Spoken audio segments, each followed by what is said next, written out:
I guess it starts in your head and your heart and in your soul at first. And then, not for everybody, but for some people, that imaginary something that you're finding and shooting for can come true.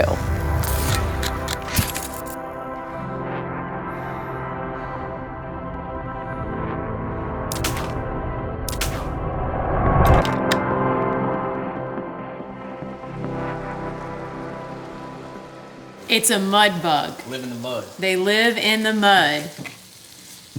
And I am making jambalaya, which is a rice dish with sausage and chicken and rice. Every year for his birthday, it's either a crawfish boil or a shrimp boil.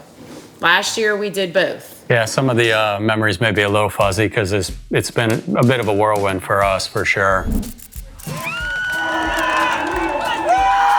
So I'm Amy Burckel. I am born and raised in Louisiana. I went to high school here in Slidell, Louisiana. My husband and I are high school sweethearts. Growing up in Slidell was good, it was relaxing, always sports involved, always having fun with your friends.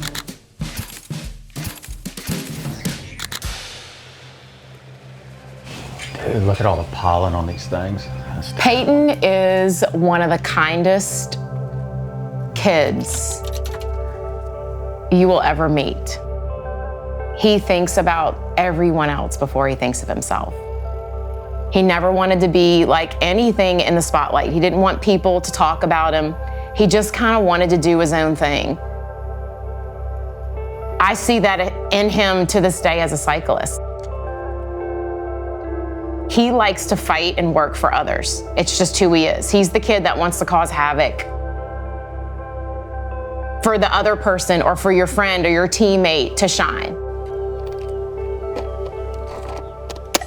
In Louisiana, especially, like the Southeast Louisiana, people are huge into sports, like baseball, football, and basketball. I'm not cycling, not at all.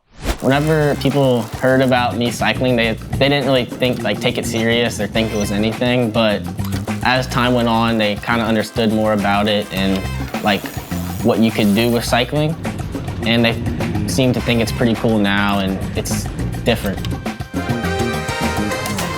So the season's about a month underway, and Peyton's missed the first month due to his collarbone break.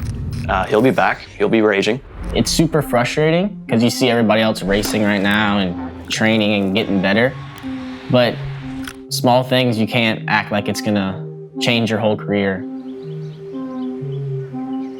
Oh, I'm not riding because broke my collarbone, so I'm not allowed to, supposedly. But I wish I could, and we're here to support my dad while he's trying to finish, so yeah. I got into cycling May of 1995. We had a big flood in Slidell, Louisiana, and my friend showed up on a mountain bike, and I'd never seen a bike so fancy in my life. So whenever the floodwater subsided, I ended up going to our local bike shop, and then from then on I was a roadie, and I loved it. It just gave me a feeling I'd never felt before. I was addicted. Peyton really took an interest in cycling because I was doing it. He was very intrigued with cycling. He wanted a road bike like his dad.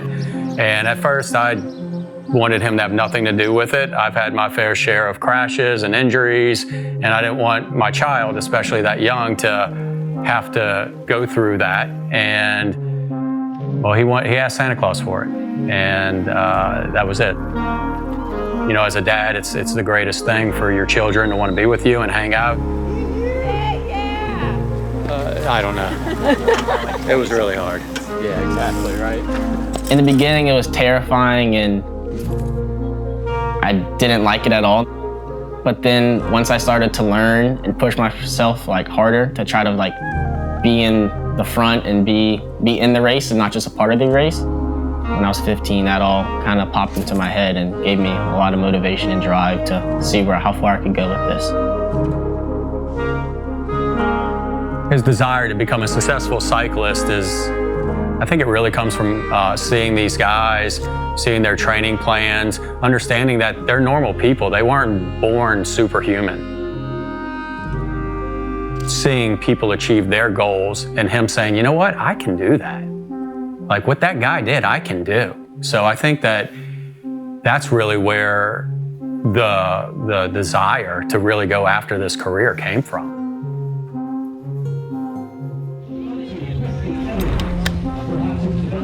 I first saw Peyton race at the Athens Twilight Criterium.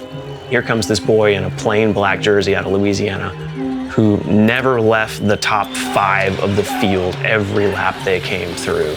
Ends up on the podium, I think, that day. He was 15 then, and I said, that's a guy for our team. And we invited him that day. There's nothing that Peyton can't do on his bike. He's a tiny guy that can win flat time trials. He's a tiny guy that can win mountain stages. He's a tiny guy that can win sprints. There's nothing that Peyton can't do on his bike.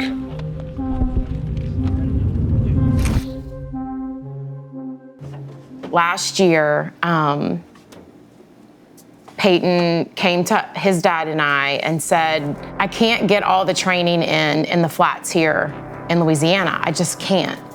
And so we were like, well, what does that mean? What does that look like? What are you talking about?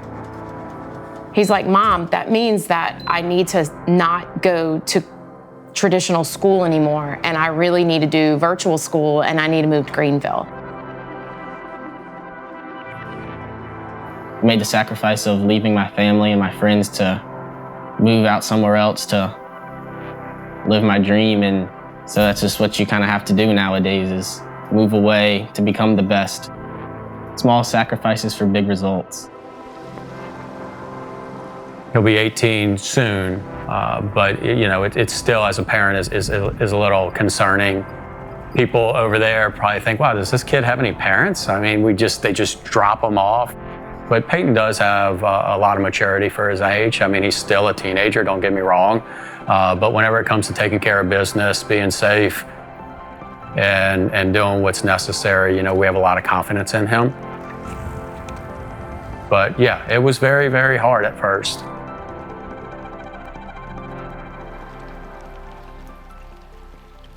I'm curious. Damn. Little zebra print? That's sick. That is nice. Cool. That's nice. You're winning. Soon. Soon. Yeah, so you've been feeling a little off? Yeah, a little off. Just, Comes with I it. don't know. It's only been 3.5 weeks since surgery. Feels like 2 months, but it's fine. Every time I've won a national championship, I've had like a setback in the beginning of the year. Last year I didn't, and I didn't do good. So maybe. I'm calling it now. Like, this is gonna be the first nationals this year where you're on. You think? Yeah. I'm hot. Because you're not gonna be off. You ain't gonna be off the whole season. You're just No. off right now because you're coming back from wrecking your body. You're gonna fly at nationals. 2.5 months, yeah. You're gonna win things at nationals, dude. Yeah, hopefully. And have fun. Don't forget what we talked about. Like, this season, man, like, if you don't have any fun this season, Yeah. that's on you, dude. Yeah. Right? Like, any pressure you have this season comes from inside you.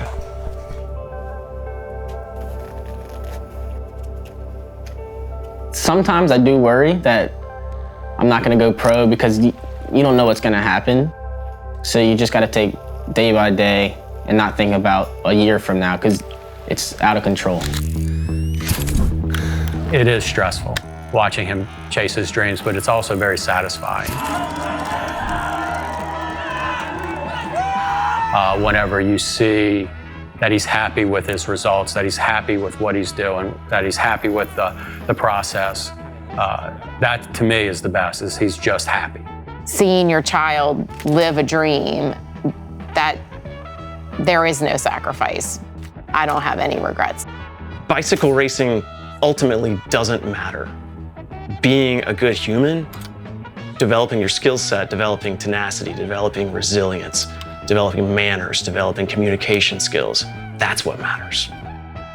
Peyton has always been a beautiful soul his entire life so far. So that's really what makes me so proud. And cycling is just like It's just glowing behind who he really is as a person.